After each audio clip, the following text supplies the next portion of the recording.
नमस्कार विद्यार्थियों।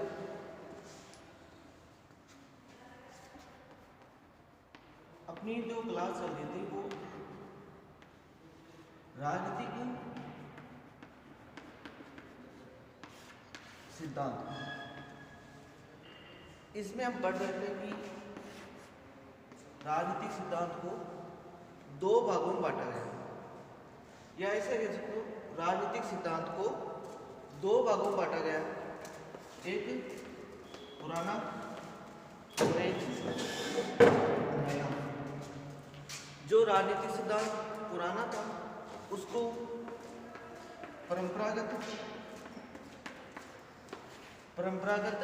राजनीतिक सिद्धांत कहते हैं।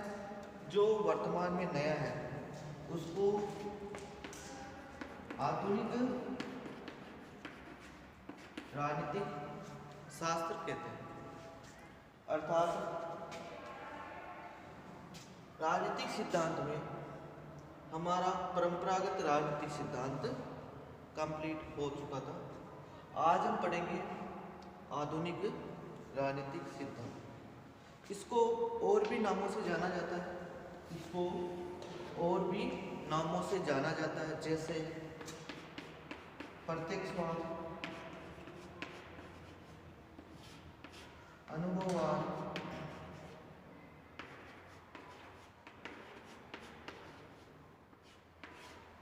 या कह दो व्यवहारवाद।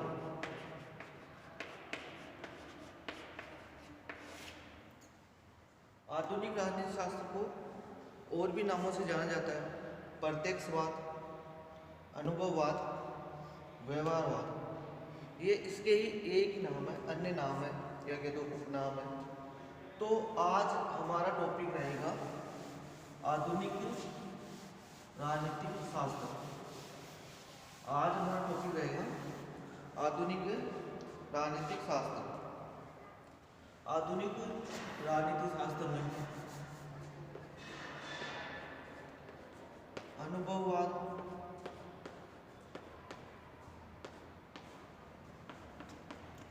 या कह दो प्रत्यक्षवाद, अनुभववाद, या कह दो प्रत्यक्षवाद, या कह दो व्यवहारवाद। ये आधुनिक राजनीतिक शास्त्र के नाम है। ये आधुनिक राजनीतिक शास्त्र के नाम है। परंपरागत राजनीतिक शास्त्र और आधुनिक राजनीतिक शास्त्र। पहले मैंने बताया कि परंपरागत राजनीतिक शास्त्र इसका प्लेटो से लेके सेकेंड वर्ल्ड वार या द्वितीय विश्व युद्ध तक प्रभाव था। लेकिन जो अनुभववाद या प्रत्यक्षवाद या व्यवहारवाद है, इसका प्रभाव द्वितीय विश्व युद्ध के बाद पड़ा। अर्थात इसका जन्म हम कह सकते हैं द्वितीय विश्व युद्ध के बाद हुआ। तो अनुभववाद, प्रत्यक्षवाद या व्यवहारवाद अभी इतना पुराना नहीं है जितना परंपरागत राजनीतिक शास्त्र था। इसका जन्म कह दो द्वितीय विश्व युद्ध के बाद हुआ। द्वितीय विश्व युद्ध लगभग 1940, ऐसा मान सकते हैं 1940। इसके बाद ही अनुभववाद, प्रत्यक्षवाद या व्यवहारवाद का जन्म हुआ। इस समय हुआ क्या था कि एक क्रांति आई।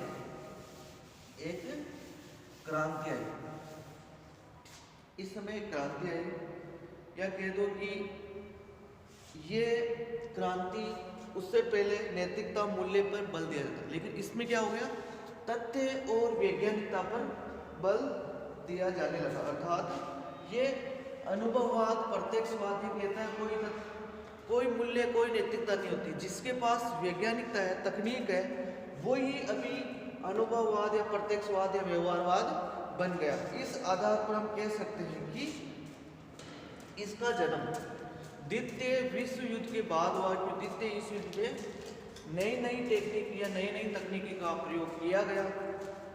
इस प्रत्यक्षवाद सबसे पहले इस शब्द का जन्म समाजशास्त्र में हुआ। सबसे पहले इस शब्द का जन्म समाज शास्त्र में हुआ। प्रत्यक्षवाद का सबसे पहले जन्म किसमें हुआ? समाजवाद में हुआ। समाजवाद में किसने किया? इस प्रत्यक्षवाद का जन्म समाजशास्त्र में हुआ। जिस समाजशास्त्र में सबसे पहले इस शब्द का प्रयोग किसने किया? ऑगस्ट काम्टे ने। इस शब्द का प्रयोग समाजशास्त्र में सबसे पहले ऑगस्ट काम्टे ने किया, जो फ्रांस का निवासी था। कहाँ का? फ्रांस का। प्रत्यक्षवाद का सबसे पहले समाजशास्त्र में इसका जन्म हुआ और इसके जन्मदाता थे ऑगस्ट काम्टे, जो फ्रांस के निवासी थे। इन्होंने समाजशास्त्र में इसको जन्म माना जाता। इन्होंने कहा कि प्रत्यक्षवाद अपनी अपनी अवधारणा दी, लेकिन राजनीति में 2 चरणों में इसका विकास हुआ। ये तो हो गए समाजशास्त्र में, लेकिन राजनीति में इसके 2 चरणों में इसका जन्म हुआ या कह तो विकास हुआ। तो 2 चरण कौन कौन से?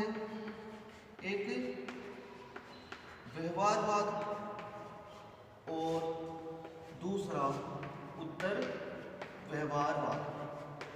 एक व्यवहारवाद और दूसरा है उत्तर व्यवहारवाद। एग्जाम में पूछा जा चुका है, बहुत बार पूछा जा चुका है कि आधुनिक राजनीतिक शास्त्र का विकास कितने चरणों में हुआ? तो 2 चरणों में हुआ। कौन कौन से चरण? ये भी पूछा जा सके, कौन कौन से चरण? एक तो व्यवहारवाद और एक उत्तर व्यवहारवाद।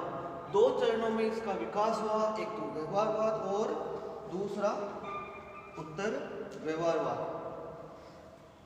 तो आज हम इसी टॉपिक पे बात करते हुए देखेंगे कि राजनीति शास्त्र दो चरण में, उसमें व्यवहारवाद, इस व्यवहारवाद को किस आधार पर विकास हुआ या कह सकते हैं कि कैसा इसका राजनीति शास्त्र में जन्म हुआ। राजनीति शास्त्र में ये व्यवहारवाद एक आंदोलन बना। किस वजह से आंदोलन बना? क्या वजह थी जो राजनीति शास्त्र में इसका या परंपरागत राजनीति शास्त्र का पतन हुआ? कोई तो वजह ही था कि राजनीति शास्त्र में आज हम इसको पढ़ पा रहे हैं। क्यों पढ़ पा रहे हैं व्यवहारवाद को हम आज? क्यों पढ़ पा रहे हैं? क्योंकि द्वितीय विश्व युद्ध के बाद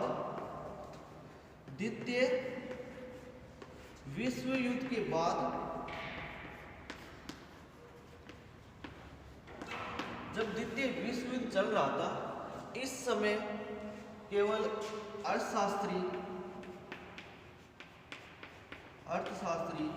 और समाजशास्त्री इनको वैल्यू दी गई। जब द्वितीय विश्व युद्ध चल रहा था तब अर्थशास्त्री और समाजशास्त्री इनको वैल्यू दी गई और जो जितने भी राजनीतिक विचारक थे इनको वैल्यू नहीं दी गई। तो राजनीति शास्त्रों के मन में एक गणना हुई कि हमको इतनी वैल्यू क्यों नहीं दी जा रही है, क्या वजह है जो हमको इतनी वैल्यू नहीं दी जा रही, जबकि अर्थशास्त्री और समाजशास्त्री इनको क्यों वैल्यू दी जा रही है। तो इसके आधार पर इन लोगों को जो अर्थशास्त्री थे, समाजशास्त्री थे, अमेरिका में जो अर्थशास्त्री थे या समाजशास्त्री, उनको बड़े बड़े पद दे दिए गए, जबकि राजनीति जितने भी विचारक हैं इनको बड़े पद नहीं दिए गए, इनकी उपेक्षा की गई। तो राजनीति शास्त्रों के मन में सोचा कि हमको भी व्यवहारवाद को बढ़ावा देना चाहिए। उससे पहले सभी परंपरागत राजनीतिक सिद्धांत को बढ़ावा दे रहे थे, तब इनको उच्च पद दिया गया। तब राजनीतिक शास्त्रियों ने भी सोचा कि हमको भी व्यवहारवाद को बढ़ावा देना चाहिए ताकि हमें भी उच्च पद या सम्मान मिले। इस आधार पर एक तो ये कारण है कि जब अर्थशास्त्री और समाजशास्त्री इनको उच्च पद दिया गया, बड़ी पोस्ट दी गई, राजनीति शास्त्रियों को इतनी पोस्ट नहीं दी गई, तो इनके मन में एक उपेक्षा होती कि हमको भी व्यवहारवाद को बढ़ावा देना चाहिए, हमको भी व्यवहारवाद को अपनाना चाहिए। सबसे मेन कारण ये हो गया। इसके बाद में कहा जाता है कि इस परंपरागत राजनीति शास्त्र जो पुराना वाला राजनीति है उसको हमारे भौतिक लक्ष्यों की प्राप्ति नहीं होती है, उसके कारण हमारे भौतिक लक्ष्यों की प्राप्ति नहीं हो सकती। इसीलिए राजनीति शास्त्रियों ने सोचा कि जब भौतिक लक्ष्य की प्राप्ति नहीं हो सकती तो हमको व्यवहारवाद अपनाना चाहिए। अर्थात राजनीति शास्त्रियों के मन में कुछ गुस्सा था, उसी गुस्से को बाहर निकालने के लिए इन्होंने परंपरागत राजनीति शास्त्र को छोड़ के व्यवहारवाद को अपनाया। इसके बाद में है कि अनेक विद्वानों ने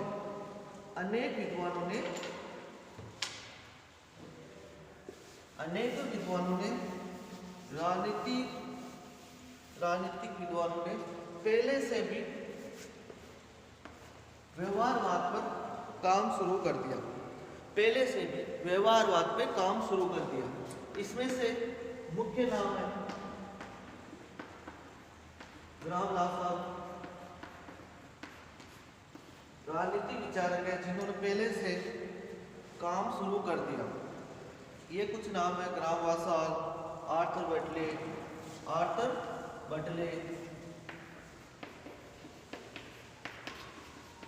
तो इन्होंने पहले से राजनीति शास्त्र में व्यवहारवाद पर काम शुरू कर दिया। जबकि कहा जाता है कि ग्रामवासाल ने मानव प्रकृति पर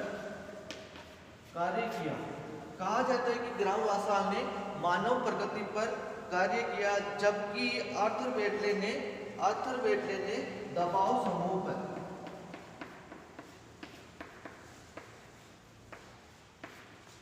मैंने जब राजनीतिक सिद्धांत ये पढ़ाना शुरू किया तो मैंने इसको बताया कि राजनीति को दो भागों में बांटा जा सकता है, एक परंपरागत, एक आधुनिक। इस परंपरागत वाले किसका करते हैं? राज्य सरकार इनका अध्ययन करते हैं, अर्थात औपचारिक संस्थाओं का अध्ययन करते हैं। जबकि आधुनिक वाले किसका समर्थन करते हैं? अनौपचारिक संस्थाओं का। ये किसका समर्थन करते हैं? अनौपचारिक संस्थाओं का। तो अनौपचारिक संस्थाओं में हमने बताया जितने भी प्राइवेट सेक्टर वाले होते हैं, प्राइवेट बैंक ले लो, परिवार ले लो, ये जितने भी होते हैं, इसमें एक नाम बताया हमने दबाव समूह। जो दबाव समूह है ना, आर्थर बेटले ने 1908 में दबाव समूह का अध्ययन कर लिया। 1908 में आर्थर बेटले ने दबाव समूह का अध्ययन कर लिया। ये किसका है? अनौपचारिक संस्थाओं का।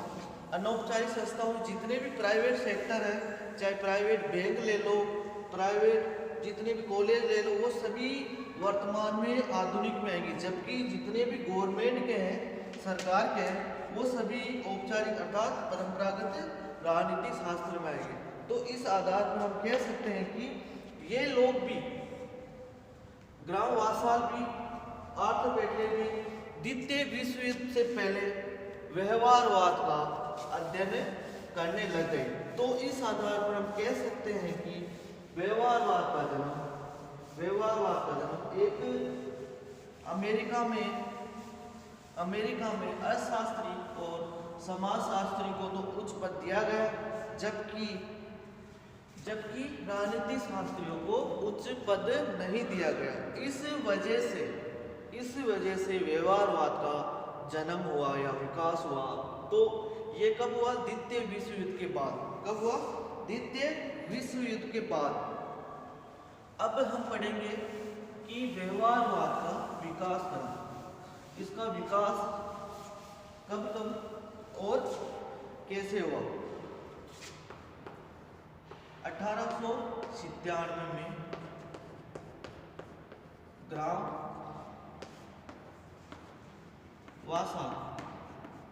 एक राजनीतिक शास्त्री थे। ग्रामवासाल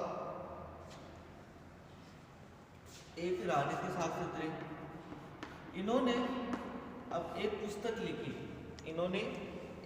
पुस्तक लिखी। उस पुस्तक का नाम the human nature in politics ये पुस्तक लिखी। इस पुस्तक में ग्राम वालास ने अपना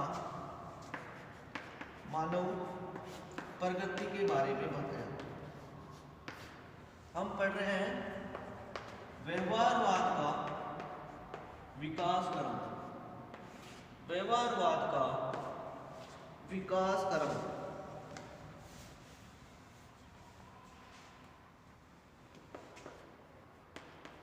विकास क्रम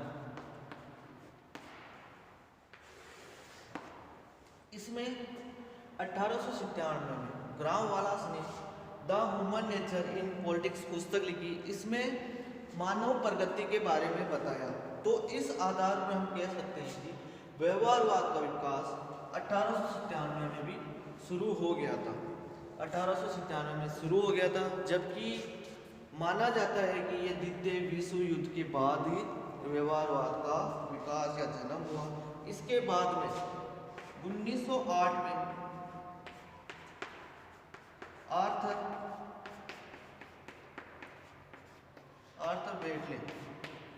आर्थर बेटले इन्होंने द प्रोसेस ऑफ गवर्नमेंट नामक पुस्तक लिखी। इस पुस्तक में द प्रोसेस ऑफ गवर्नमेंट, इस पुस्तक में दबाव समूह का, इस पुस्तक में दबाव समूह का अध्ययन किया। इस पुस्तक में दबाव समूह का अध्ययन किया जो व्यवहारवाद के विकास क्रम पर आधारित है। अर्थात व्यवहारवाद का विकास क्रम माने तो 1897 में ग्राम वालास ने the human nature in politics नामक पुस्तक लिखी। इस पुस्तक में इन्होंने मानव प्रगति के बारे में बताया, अर्थात मानव की प्रगति कैसी होनी चाहिए इसके बारे में बताया। 1908 में आर्थर बेटले ने द प्रोसेस ऑफ गवर्नमेंट नामक एक पुस्तक लिखी। इसमें दबाव समूह का अध्ययन किया, जिस आधार पर हम कह सकते कि व्यवहारवाद का विकास 1897 1908 यहाँ से शुरू हो गया था। जबकि सही क्रम इसका माना जाता है द्वितीय विश्व युद्ध। सही क्रम इसका माना जाता है द्वितीय विश्व युद्ध। इसके बाद में है 1924 में, इसके बाद में 1924 में जेम्स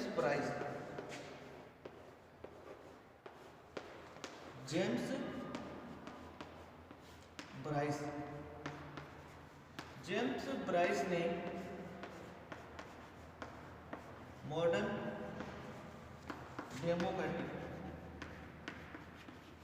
डेमोक्रेसी ये पुस्तक लिखी। इसने कहा कि हमें ज़्यादा से ज़्यादा तथ्य अर्थात हमें सिर्फ तथ्य पर ही बल देना चाहिए, अर्थात वैज्ञानिकता को बढ़ावा देना चाहिए। किसको बढ़ावा? वैज्ञानिकता को बढ़ावा देना चाहिए। तो इस आधार पर हम कह सकते हैं कि व्यवहारवाद का व्यवहारवाद का विकास क्रम 1897 में ग्राम वालास द्वारा, उसके बाद आर्थर बेटले ने 1908 में और 1924 में जेम्स ब्राइस ने अपनी पुस्तक मॉडर्न डेमोक्रेसी, इसमें सिर्फ कहा कि हमें तथ्य अर्थात वैज्ञानिकता को बढ़ावा देना चाहिए। तो जेम्स ब्राइस ने मॉडर्न डेमोक्रेसी पुस्तक में तथ्य अर्थात वैज्ञानिकता को बढ़ावा देना चाहिए इसके बारे में बात कही, जो व्यवहारवाद को बढ़ावा देता है, जो व्यवहारवाद को बढ़ावा देता है। इसी के एक साल बाद चार्ल्स मेरियम इन्होंने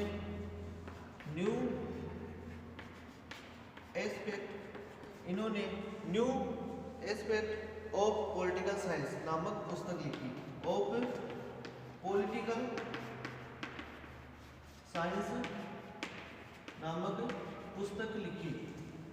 1925 में Charles मेरियम new aspect of political science नामक पुस्तक लिखी। इस पुस्तक में इन्होंने वैज्ञानिकता को बढ़ावा दिया और ये पुस्तक शिकागो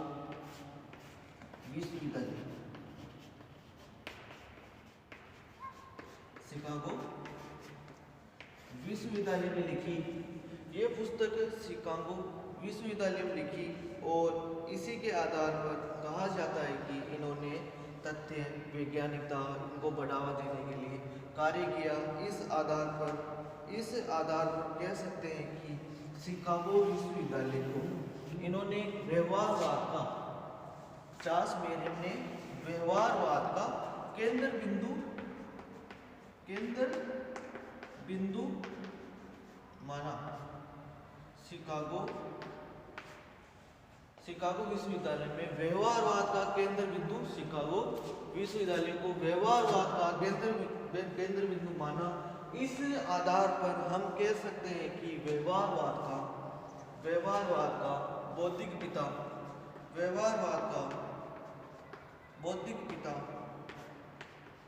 चार्ल्स मेरियम को माना जाता है। व्यवहारवाद का बौद्धिक पिता चार्ल्स मेरियम को माना जाता है।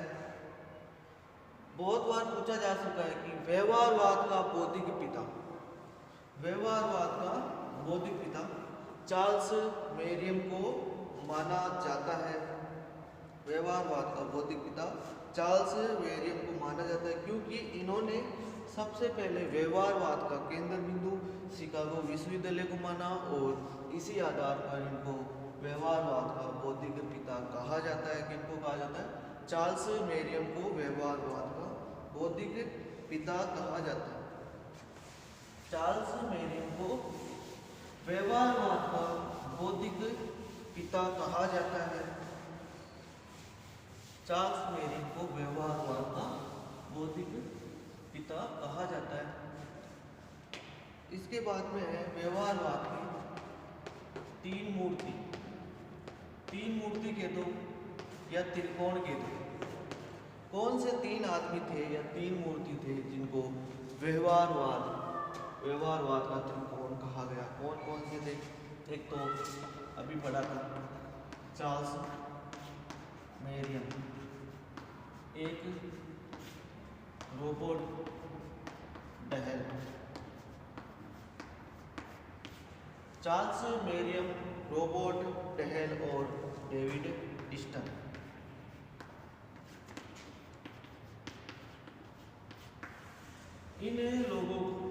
इन तीन लोगों को व्यवहारवाद के तीन मूर्ति या त्रिकोण कहा जाता है।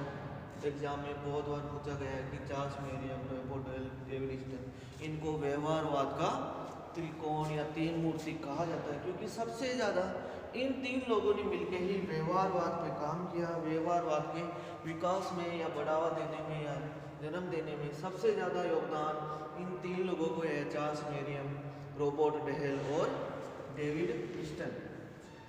चार्ल्स मेरियम को व्यवहारवाद का बौद्धिक पिता कहा जाता है। बौद्धिक पिता किसको कहा जाता है? व्यवहारवाद का बौद्धिक पिता चार्ल्स मेरियम को, जबकि व्यवहारवाद के जनक डेविड ईस्टन को माना जाता है। यहाँ कंफ्यूज होने की जरूरत नहीं है। बौद्धिक पिता तो चार्ल्स मेरियम को माना जाता है, जबकि डेविड ईस्टन को व्यवहारवाद का जनक माना जाता है। डेविड ईस्टन को व्यवहारवाद का जनक माना जाता है, जबकि चार्ल्स मेरियम को बौद्धिक पिता कहा जाता है, माना जाता है, क्योंकि इन तीन को ही व्यवहारवाद के विकास में महत्वपूर्ण योगदान रहा है। इन तीन लोगों का व्यवहारवाद के विकास में महत्वपूर्ण योगदान रहा है।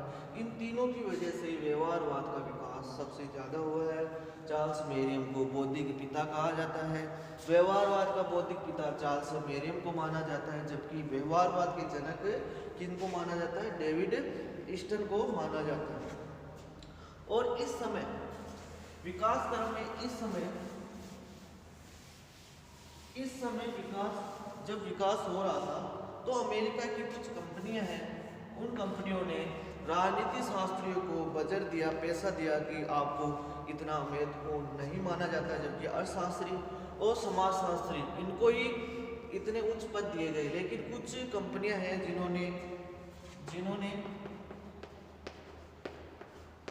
जिन्होंने राजनीति शास्त्रियों को पैसा दिया, बजट दिया कि आप भी राजनीति पे कार्य करो ताकि राजनीति को बढ़ावा मिल सके, नहीं तो राजनीति का पतन हो जाएगा। तो इस आधार पर हम कह सकते हैं कि एक एप्सा कंपनी ने व्यवहारवाद को बढ़ाने में महत्वपूर्ण योगदान दिया है, ये तो हो गए व्यवहारवाद के विकास क्रम। व्यवहारवाद के विकास क्रम में हम वापस एक बार बताएं तो Graham, Wallas, Arthur Beetle,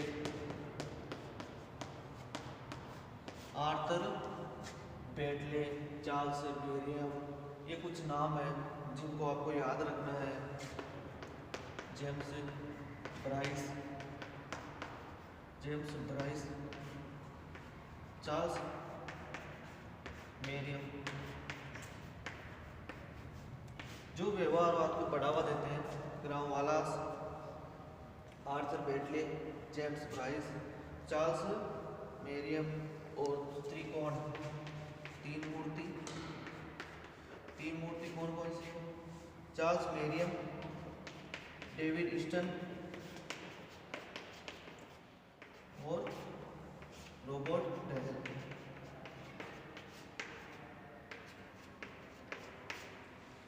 exam में क्वेश्चन आ गया व्यवहारवाद के विकास क्रम में किसका योगदान रहा है। सिंपल सा एग्जाम में क्वेश्चन आ गया व्यवहारवाद के विकास क्रम में किनका योगदान रहा है। तो लिखना है ग्राहम वालास, जिन्होंने मानव प्रगति पर अध्ययन किया, और आर्थर बेटले, जिन्होंने दबाव समूह पर अध्ययन किया। James Bryce, Charles Merriam, David Easton, Robert Dahl, ये कुछ नाम है एग्जाम में पूछा जा चुका है कि व्यवहारवाद के विकास क्रम में या व्यवहारवाद को बढ़ावा देने में सबसे ज़्यादा योगदान किनका रहा है। तो व्यवहारवाद को बढ़ावा देने के लिए इन लोगों का योगदान सबसे ज़्यादा रहा। जैसे ग्राहम वालास, जिन्होंने मानव प्रगति पर अध्ययन किया, जबकि आर्थर बेटले ने दबाव समूह पर अध्ययन किया। जेम्स ब्राइस ने मॉडर्न डेमोक्रेटिक पुस्तक लिख के तथ्य अर्थात वैज्ञानिकता को बढ़ावा दिया। और ये त्रिकोण किन को माना गया है? Charles Merriam, David Easton, Robert Dahl, इन लोगों को तीन मूर्ति माना गया, त्रिकोण माना गया। किसका? व्यवहारवाद का। व्यवहारवाद को बढ़ावा देने के लिए इन तीन लोगों का सबसे ज़्यादा योगदान रहा है। कहते हैं कि इन तीन लोगों की वजह से ही आज हम राजनीति शास्त्र में व्यवहारवाद को पढ़ रहे हैं। चार्ल्स मेरियम, डेविड ईस्टन और रॉबर्ट डेल, इन लोगों को व्यवहारवाद के तीन कोण या तीन मूर्ति कहा जाता है। और व्यवहारवाद का बौद्धिक पिता चार्ल्स मेरियम को माना जाता है। व्यवहारवाद का बौद्धिक पिता चार्ल्स मेरियम को माना जाता है, जबकि व्यवहारवाद का जनक किसको माना जाता है? डेविड ईस्टन को।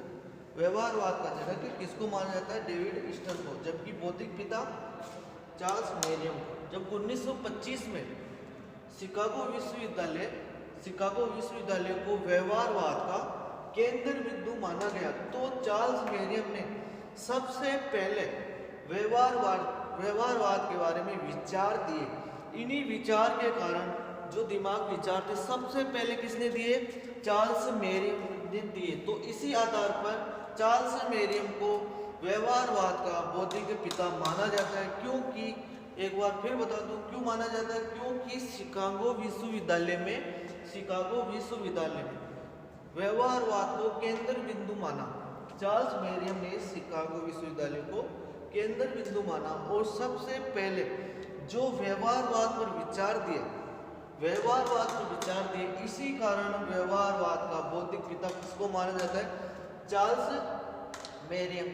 इन्हीं का स्टूडेंट है डेविड ईस्टन। चार्ल्स मेरियम का स्टूडेंट है डेविड ईस्टन। डेविड ईस्टन ने व्यवहारवाद पे कार्य किया और व्यवहारवाद को, इसी कारण व्यवहारवाद के जनक डेविड ईस्टन को माना जाता है। क्यों माना जाता है? कि व्यवहारवाद पे सबसे ज्यादा कार्य किसने किया? डेविड ईस्टन ने किया। और तीन मूर्ति Charles Merriam, David Easton, Robert Dahl, यह है व्यवहारवाद के विकास क्रम। तो ये कुछ थे विकास क्रम में किन किन लोगों का योगदान है। सिंपल सा पूछा जा सकता है कि व्यवहारवाद के विकास क्रम में किन किन राजनीति शास्त्रियों का योगदान रहा। तो ये नाम है रामवासा, Wallas, Arthur Bentley, James Bryce, Charles Merriam, David Easton, Robert Dahl. इन तीनों को तो त्रिकोण कहा जाता है। त्रिकोण किस चीज का? व्यवहारवाद का। व्यवहारवाद का त्रिकोण या तीन मूर्ति कह दो इनको। व्यवहारवाद का त्रिकोण या तीन मूर्ति किसको माना जाता है? चार्ल्स मेरियम, इनको बौद्धिक पिता माना गया है। व्यवहारवाद का बौद्धिक पिता चार्ल्स मेरियम को। डेविड ईस्टन को इनका जनक माना गया है। व्यवहारवाद के जनक डेविड ईस्टन को। ये तो थे अपने राजनीति शास्त्र व्यवहारवाद के जन्म के कारण। अब व्यवहारवाद, सबसे ज्यादा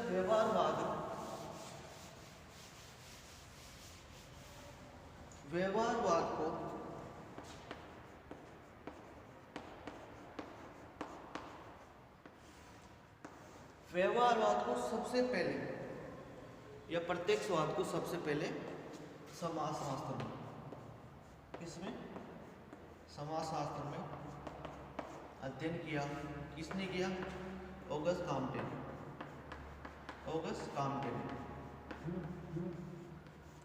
ऑगस्ट कॉम्टे ने समाजशास्त्र में अध्ययन किया। इनका जनक समाजशास्त्र में जनक ऑगस्ट कॉम्टे को कहा जाता है। ये कहाँ के निवासी थे? फ्रांस के निवासी थे। ये कहाँ के निवासी थे? फ्रांस के निवासी थे। तो व्यवहारवाद या प्रत्यक्षवाद का जनक सबसे पहले समाजशास्त्र में हुआ। किसने किया? ऑगस्ट कॉम्टे ने। लेकिन राजनीति